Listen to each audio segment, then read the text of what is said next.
স্বতঃস্ফূর্ত বন্ধ। এবং মুর্শিদাবাদের মানুষকে আমি ধন্যবাদ জানাই।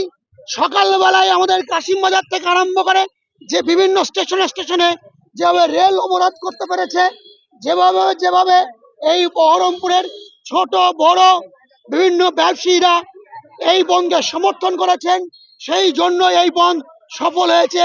এবং আজ বিভিন্ন অফিসও আজকে বন্ধ রেখেছে, স্কুল বন্ধ রেখেছে, কারণ সবাই চায় যে এই ধরনের তৃতীয়বার আর কোনো ধর্ষণ না হোক।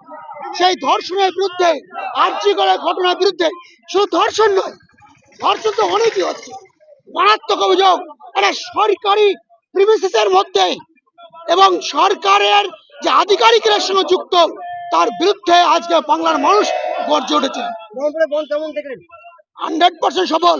আমরা নিজেরাও ভাবতে পারিনি এত সুন্দর সফল হবে। ছোট বড় স্ট্রিট ফুড ব্যবসায়ীরাও আজকে তারা সমর্থন করছেন। আজকে